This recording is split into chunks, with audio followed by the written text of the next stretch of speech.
Bismillahirrahmanirrahim. Assalamualaikum warahmatullahi wabarakatuh. Yang terhormat Kepala SMKN 2 Pengasih, yang kami hormati Bapak Ibu Guru dan karyawan-karyawati SMKN 2 Pengasih, dan tak lupa siswa-siswi baru SMKN 2 Pengasih yang saya banggakan dan saya cintai. Pertama-tama marilah kita memanjatkan puji dan syukur kehadirat Allah Subhanahu wa taala, karena atas berkat rahmat dan hidayahnya kita masih diberi nikmat sehat sehingga dapat mengikuti kegiatan masa orientasi siswa baru meskipun melalui via daring. Di sini perkenalkan, saya Watimah, bidan dari UPT Puskesmas Pengasih 2. Di sini kami diamanahi untuk menyampaikan materi tentang kesehatan reproduksi remaja dan PHBS. Untuk itu, marilah kita akan belajar bersama mengenai apa itu kesehatan reproduksi remaja dan juga apa itu PHBS. Untuk yang pertama, kami akan menyampaikan materi tentang kesehatan reproduksi remaja. Sebelum ke materi kesehatan reproduksi remaja, kita akan belajar dulu bahwa manusia itu ada siklus kehidupan manusia, dimulai dari dia masa dari lahir, kemudian menjadi masa anak-anak, kemudian menjadi masa remaja, masa dewasa, kemudian menjadi masa dewasa. Nah, ini dari pertama itu dari bayi, kemudian dari anak-anak, dari masa akhir masa anak-anak, kemudian masa puber atau masa remaja, dan juga masa dewasa. Sedangkan apa sih itu kesehatan reproduksi? Nah, kesehatan reproduksi itu yaitu kesehatan sehat secara fisik, psikis, sosial, dan juga proses reproduksi pada laki-laki dan perempuan berfungsi secara normal, seperti itu. Masa remaja. Masa remaja itu adalah merupakan masa transisi di mana dikatakan masa anak-anak juga sudah lewat, dikatakan masa dewasa juga belum. Jadi adalah masa peralihan dari anak-anak menjadi dewasa. Itu antara usia 10 sampai 19 tahun. Jadi pada masa ini karena rata-rata siswa baru itu usia 15 tahun ya. Rata-rata 15 tahun, 16 tahun, berarti anak-anak ini sekarang memasuki masa yang namanya adalah masa remaja atau masa pubertas, seperti itu. Nah, pubertas itu ada masanya. Yang pertama pubertas awal dan juga pubertas akhir. Untuk pubertas awal itu untuk perempuan itu mulainya lebih awal, yaitu pada usia 11 sampai 12 tahun. Sedangkan pada remaja laki-laki itu mulainya agak lambat, yaitu mulainya antara usia 13 sampai 14 tahun. Nah, pada masa remaja ini siswa-siswi atau Anda sekalian ini akan mengalami perubahan. Perubahannya itu baik secara fisik maupun secara psikologis. Perubahan secara fisik dari perempuan, mungkin dari teman-teman sudah mengalami, sudah bisa merasakan ya, diantaranya adalah payudara mulai membesar, kemudian ada bulu di ketiak, di kemaluan, kemudian pinggulnya yang dulu kecil sekarang sudah mulai membesar. Nah, dan yang paling penting adalah ketika masa remaja itu pada perempuan dia akan mengalami yang namanya menstruasi. Nah, jadi ketika jenengan ini para remaja itu mengalami perubahan seperti itu adalah hal yang wajar, tidak perlu takut, tidak perlu khawatir, seperti itu. Seperti yang saya sampaikan tadi, perubahan itu tidak hanya secara fisik, tapi juga secara psikis. Nah, kepada laki-laki perubahan secara fisiknya itu yang pertama adalah suaranya akan mulai membesar. Dulu ketika masih anak-anak suaranya kecil, sekarang suaranya sudah mulai membesar, sudah mulai menggema. Kemudian jakunnya itu juga sudah mulai membesar. Kemudian juga muncul bulu di ketiak dan juga di kemaluan. Nah, dan yang paling penting pada masa remaja ini, pada laki-laki akan mengalami yang namanya mimpi basah. Nah, mimpi basah itu apa? Nah, remaja laki-laki itu akan mengalami mimpi dan nanti pagi-pagi itu akan basah. Nah, nanti ketika jenengan usia 10 sampai 19 tahun itu harus sudah mengalami hal seperti itu. Tapi biasanya kepada laki-laki itu akan mengalami mimpi basah sekitar usia 13 tahun ke atas, seperti itu. Nah, setelah mengalami perubahan fisik, remaja juga akan mengalami perubahan psikologis. Ini baik pada laki-laki juga pada perempuan. Ini biasanya pada masa remaja ini akan mengalami perubahan. Yang pertama akan lebih mudah sensitif, lebih mudah tersinggung. Mungkin dulu ketika masa anak-anak dikandani niku manut. Nah, ketika masa remaja itu dia lebih suka bergaul dengan teman sebayanya, lebih seneng manut koncone. Nek dikandani wong tua itu kadang sok ngeyel, luwih seneng gugu koncone. Nah, jadi karena pada masa remaja ini juga mengalami perubahan psikologis, itu kita harus pandai-pandai dalam bergaul, dalam memilih teman, seperti itu. Kemudian pada masa remaja itu keinginan tahunya lebih besar. Jadi serba ingin tahu, ini kok bisa kayak gini, kenapa toh? Ini kok bisa seperti ini, kenapa toh? Nah, itu adalah wajar dialami oleh para remaja.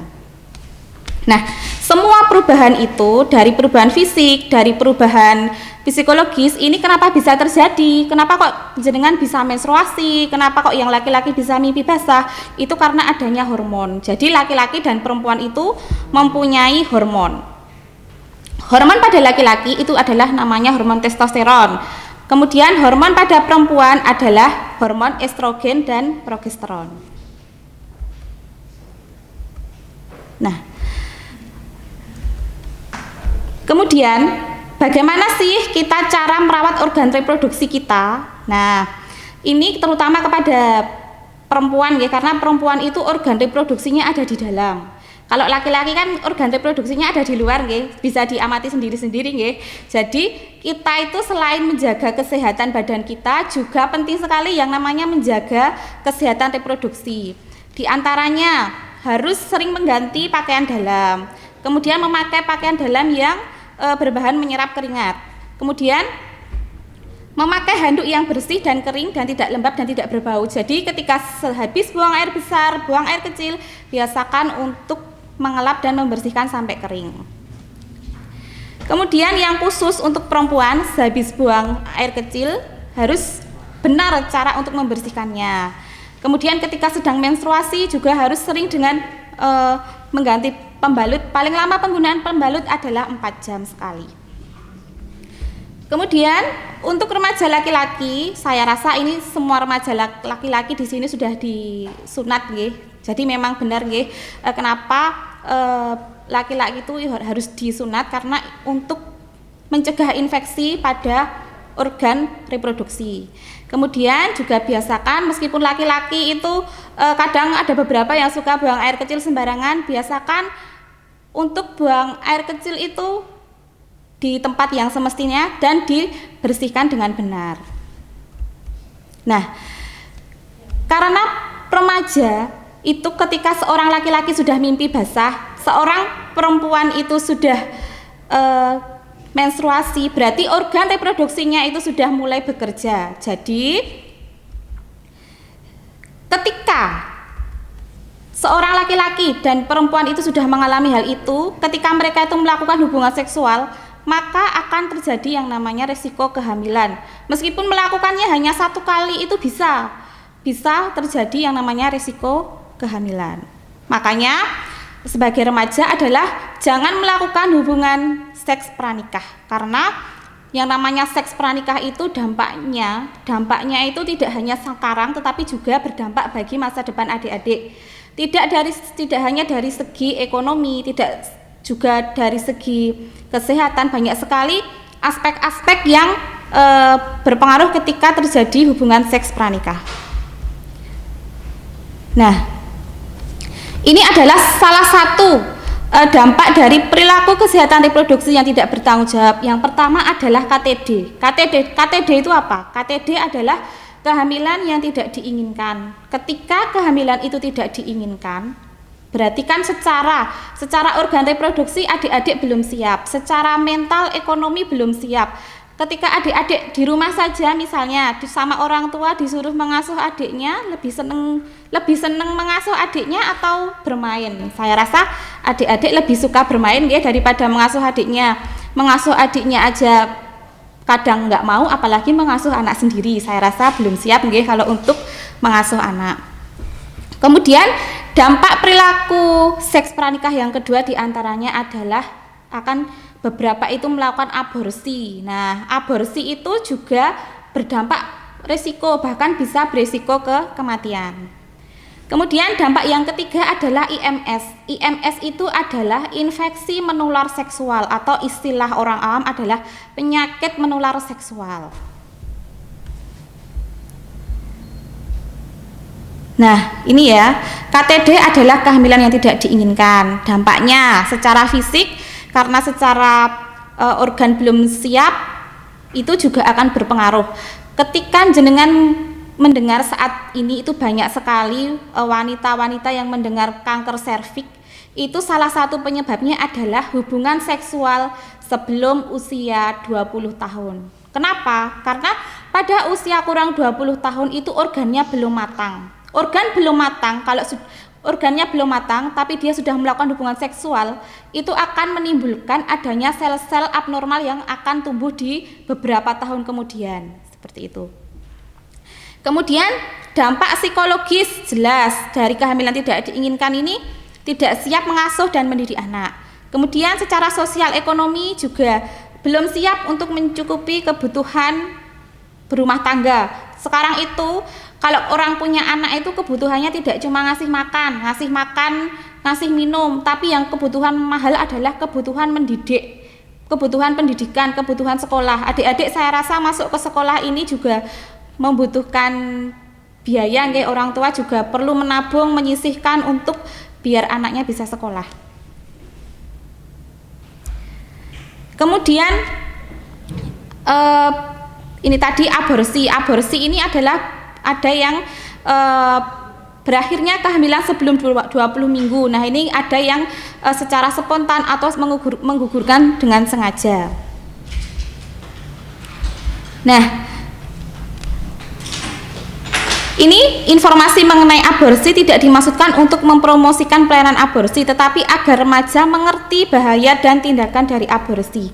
Dari tindakan aborsi itu resikonya yang pertama adalah kematian, yang kedua juga kecacatan, yang ketiga adalah perdarahan, seperti itu. Nah, ini adalah dampak selanjutnya dari seks pranikah adalah IMS atau infeksi menular seksual. Infeksi menular seksual ini sebenarnya tidak hanya terjadi karena hubungan seksual saja, tetapi karena juga faktor kurang menjaga kebersihan organ reproduksi.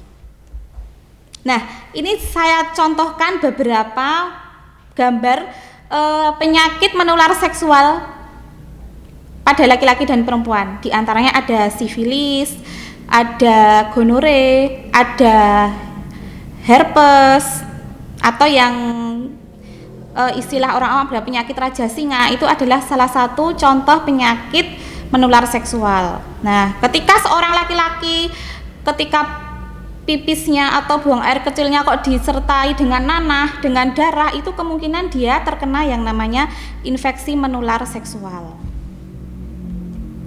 Nah, untuk perempuan ini yang kasus saat ini menjadi banyak terjadi adalah kanker serviks. Seperti yang saya jelaskan tadi, kanker serviks itu disebabkan oleh pola seksual yang tidak sehat, bisa karena hubungan seksual sejak dini, bisa karena sering bergonta-ganti pasangan, bisa dengan kurang menjaga kebersihan, itu juga bisa berisiko ke penyakit menular seksual. Nah, ini saya rasa berkaitan dengan kesehatan reproduksi sudah cukup. Pesan saya, jadilah remaja yang sehat, remaja yang bebas dari seks pranikah, karena demi masa depan yang cerah maka hindarilah seks pranikah.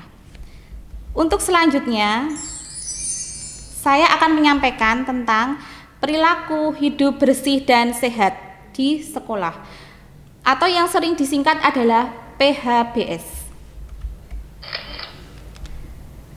PHBS, terutama adalah PHBS di sekolah, adalah sekumpulan perilaku yang dipraktekkan oleh warga sekolah, baik dari guru, siswa, karyawan, kemudian penjaga kantin dan sebagainya, untuk secara mandiri mampu mencegah penyakit, meningkatkan kesehatannya, serta berperan aktif dalam mewujudkan lingkungan yang sehat. Seperti itu. Dalam PHBS ini terdapat 8 indikator. Yang pertama adalah mencuci tangan dengan air mengalir dan menggunakan sabun. Kemudian yang kedua, mengkonsumsi jajanan sehat di kantin sekolah. Saya rasa karena saat ini proses pembelajaran dengan daring dan saat ini juga sedang masa pandemi, untuk mencuci tangan itu harus kita biasakan sesering mungkin. Ketika mau makan, ketika habis dari kamar mandi, ketika habis beraktivitas, itu biasakan untuk sering cuci tangan. Ketika akan memulai aktivitas, kita juga membiasakan untuk sering cuci tangan. Kemudian yang kedua adalah mengkonsumsi jajanan sehat di kantin. Nah, untuk saat ini di masa pandemi, sebaiknya kita menghindari untuk jajan di tempat umum. Jadi kalau kita akan lebih baik kalau makanan kita itu kita masak sendiri, kita buat sendiri, sudah dijamin kebersihannya. Tapi kalau kita jajan di luar, apalagi dengan berkerumun, di masa pandemi ini akan risiko sekali terjadi penularan COVID-19. Kemudian yang ketiga adalah menggunakan jamban yang bersih dan sehat. Nah, saya rasa kalau di lingkungan sekolah ini rasio antara jumlah siswa dengan jumlah jamban itu sudah memenuhi nggih. Jadi kalau habis menggunakan kamar mandi ya dibiasakan untuk diguyur. Habis dari kamar mandi biasakan untuk cuci tangan. Kemudian yang keempat adalah membuang sampah pada tempatnya. Jadi meskipun di sekolah atau di rumah biasakan untuk membuang sampah. Jadi mulai sekarang itu kalau misalnya di rumah kita terus membiasakan, oh kalau sampah plastik itu disendirikan tempatnya, sampah kertas disendirikan tempatnya, sampah organik disendirikan tempatnya, seperti itu. Kemudian yang selanjutnya adalah tidak merokok selama berada di sekolah. Saya rasa mungkin di sekolah sudah ada aturan nggih, bahwa di lingkungan sekolah tidak boleh merokok, seperti itu. Kemudian yang keenam adalah tidak menggunakan nafsa atau narkotika di sekolah. Kemudian yang selanjutnya adalah tidak meludah sembarangan. Nah, ini mungkin kebiasaan dari beberapa masyarakat kita itu masih sering yang namanya meludah sembarangan. Yang namanya meludah sembarangan itu bisa resiko sekali dalam penularan penyakit. Di antaranya adalah penyakit TBC. Penyakit TBC itu penyakit paru-paru dan itu adalah penyakit yang menular. Kemudian pada saat ini adalah COVID-19. Nah, ketika kita juga meludah sembarangan, bersin dengan sembarangan, itu juga akan meningkatkan risiko penularan. Kemudian yang kedelapan adalah melakukan pemberantasan sarang nyamuk 1 minggu sekali. Nah, mungkin dulu waktu belum ada pandemi di sekolah ini sudah ada yang namanya jumantik sekolah napa nggih. Jadi setiap seminggu sekali itu siswa mencari jentik nyamuk di lingkungan sekolah. Sepertinya dulu sudah berjalan kerjasama antara Puskesmas dengan pihak sekolah. Tapi untuk karena pandemi, nah ini kegiatan belum bisa dilaksanakan kembali nggih. Mudah-mudahan ini pandemi segera selesai sehingga kita dapat beraktivitas secara normal kembali.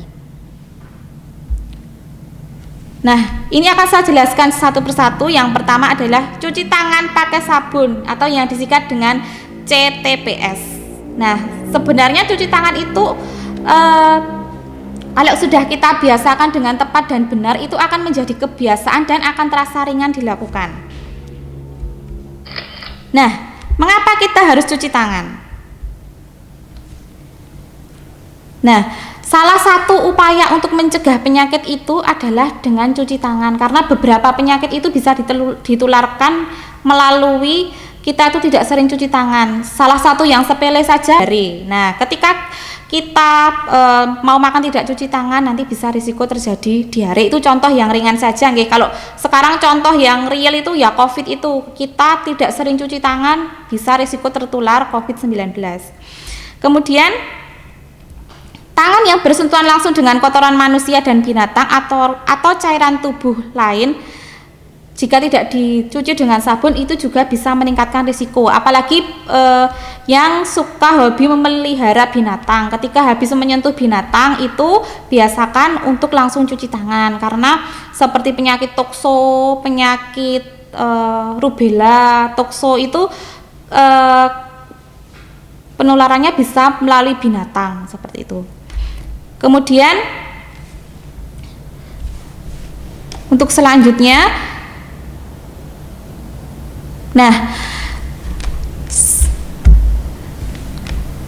syarat melakukan cuci tangan pakai sabun yang pertama adalah cuci kedua tangan. Jadi yang dicuci jangan cuma salah satu tangan nggih. Kemudian menggunakan sabun dan menggunakan air mengalir dan dari sumber air yang aman. Nah, jadi biasakan cuci tangan itu di atas air mengalir, jangan menggunakan air kobokan. Kadang kalau kita jajan di luar itu, misalnya beli pecel lele itu kan juga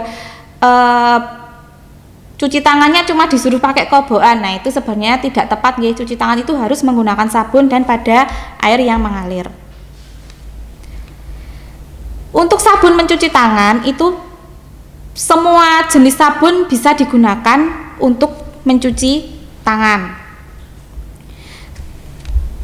Untuk sabun ini ada yang sabun antiseptik dan sabun biasa. Sebenarnya sih yang penting kalau untuk saat ini semua sabun itu saya rasa bisa untuk mencegah terjadinya virus nggih, bisa untuk digunakan untuk cuci tangan. Nah, selain menggunakan sabun juga menggunakan air yang mengalir dan air yang bersih. Syaratnya air yang bersih adalah tidak berwarna, tidak berasa, tidak berbau dan tidak mengandung bakteri. Tidak berwarna itu jelas harus jernih, tidak keruh, kemudian tidak berasa, tidak berbau dan tidak mengandung bakteri. Nah, ini 5 waktu penting cuci tangan pakai sabun. Yang pertama adalah sebelum makan, sesudah buang air besar, dan sebelum memegang bayi, sebelum menyiapkan makanan, sesudah kalau yang punya anak kecil atau adik kecil sesudah menyeboki anaknya itu juga harus segera cuci tangan. Ini adalah yang penting. Tapi untuk saat masa pandemi ini kita harus sering-sering sekali untuk mencuci tangan. Nah, ini sudah di slide disampaikan tentang 6 langkah mencuci tangan. Jadi cuci tangan itu tidak hanya kobok-kobok saja ya, tetapi juga ada langkah-langkahnya. Untuk yang pertama adalah menggosok seperti ini. Kemudian membersihkan sela-sela jari dengan arah keluar seperti ini. Kemudian seperti ini. Kemudian posisi tangan seperti seperti orang kur dengan menggosok punggung jari. Kemudian membersihkan sela-sela sini ibu jari pada tangan kanan dan kiri. Dan yang paling terakhir adalah membersihkan kuku-kuku jari dengan cara melingkar seperti ini. Ini di slide sudah ada langkah-langkahnya, nanti bisa adik-adik pelajari sendiri nggih. Nah, yang kedua adalah jajan di kantin sekolah yang sehat. Nah, saya rasa kalau di kantin di sekolah sini berarti sudah sudah terjaga kebersihannya nggih. Karena dari puskesmas itu kadang juga melakukan pemantauan terhadap kantin-kantin yang ada di sekolah. Yang ketiga adalah buang air besar dan air kecil di jamban sekolah. Jadi meskipun sudah di sekolah itu kalau buang air kecil itu juga jangan di halaman nggih, jangan di kebun. Nah, kalau buang air kecil juga di kamar mandi. Kemudian apa sih syaratnya jamban yang sehat? Nah, yang pertama adalah tidak mencemari sumber air minum. Jarak antara sumber air minum, maksudnya sumber air minum itu bisa sumur nggih, dengan lubang penampungan minimal 10 meter. Kemudian tidak berbau, kotoran tidak dapat dijamah oleh serangga atau tikus, tidak mencemari tanah di sekitarnya, mudah dibersihkan dan aman digunakan. Kemudian dilengkapi dinding dan atap pelindung, ventilasinya cukup, lantai kedap air dan luasnya memadai, tersedia air, sabun dan alat pembersih. Nah, beberapa kali saya di tempat umum, di kamar mandi umum itu kadang tidak disediakan air dan sabun nggih. Nah, karena pada masa pandemi saat ini biasakan anak-anak ketika akan berpergian harus membawa yang pertama adalah hand sanitizer dan sabun cuci tangan. Bisa diwadahi dengan tempat yang kecil, kemana-mana itu biasakan membawa hand sanitizer dan juga sabun cuci tangan. Dan yang jelas harus wajib menggunakan masker karena saat ini penularan COVID ini sedang merebak. Jadi penggunaan masker tidak cukup hanya satu, tapi dianjurkan untuk double. Jadi memakai maskernya adalah 2. Yang pertama, lapisan pertama adalah masker bedah. Masker bedah itu masker yang kalau di rumah sakit yang sering dipakai perawat atau dokter yang warna hijau atau warna biru. Kemudian yang di luarnya adalah masker kain. Nah, ini adalah contoh beberapa dari jamban yang sehat ya. Nah, ini adalah kebiasaan dari zaman dulu nggih. Mudah-mudahan zaman sekarang sudah tidak ada yang namanya buang air besar, buang air kecil di kali, di kolam ikan. Nah, ini sekarang sudah tidak boleh nggih seperti ini.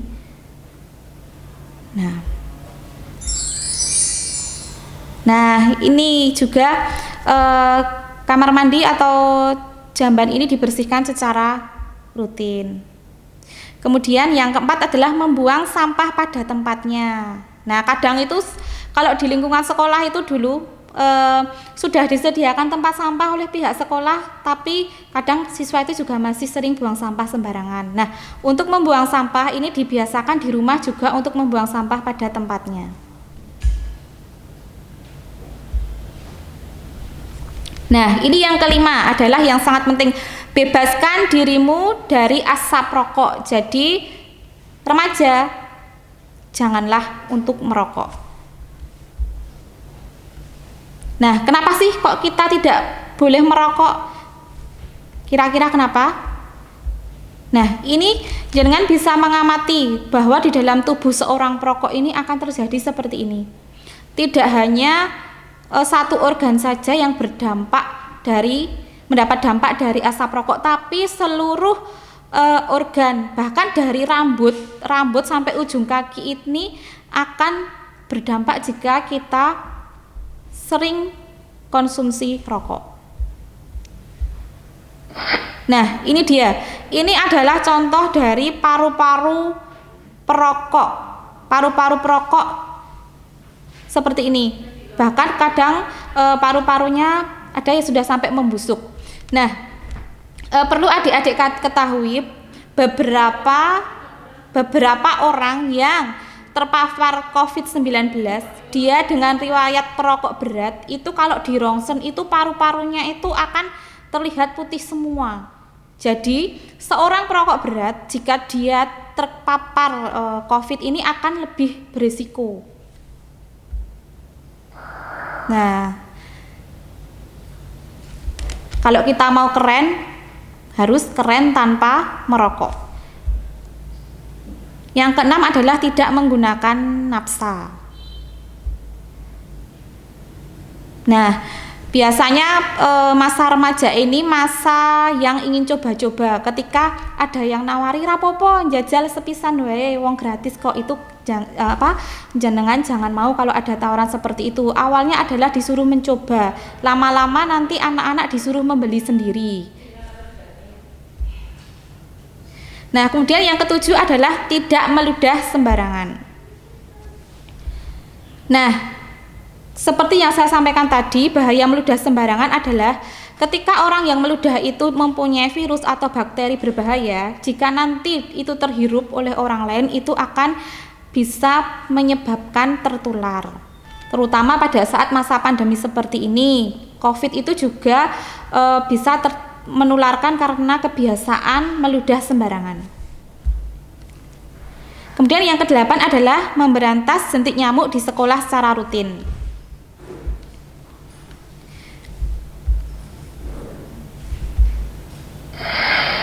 Nah, memberantas jentik nyamuk dengan 3M. Dengan 3M, yaitu menguras, menutup, dan mengubur. Maksudnya mengubur di sini adalah mengubur sampah-sampah yang seperti kaleng-kaleng seperti itu. Kemudian perlu dikenali adalah tempat-tempat perkembangbiakan jentik nyamuk, yaitu yang pertama adalah tempat penampungan air seperti bak mandi, ember, kemudian tangki. Nah, itu harus sering dibersihkan. Kemudian seperti bekas kelapa, kalau istilah orang awam adalah tempurung kelapa, itu kalau dibuang sembarangan itu juga akan berisiko untuk menjadi sarang nyamuk. Nah, jangan lupa karena pada masa pandemi saat ini kita harus tetap menerapkan protokol kesehatan. Yang pertama adalah dengan menggunakan masker, yang kedua adalah sering cuci tangan, menjaga jarak, kemudian mengkonsumsi makanan yang bergizi, kemudian menghindari kerumunan. Nah, kemudian yang ingin saya sampaikan saat ini adalah pada masa remaja ini tidak usah untuk diet ketat, apalagi untuk remaja putri. Biasakan kalau pagi hari untuk sarapan, biasakan untuk mengkonsumsi gizi seimbang, jangan makannya mie terus, biasakan untuk makan sayur, makan buah. Karena besok setelah anak-anak ini memasuki sekolah, harapannya setelah sekolah ini adalah melanjutkan pendidikan atau bekerja.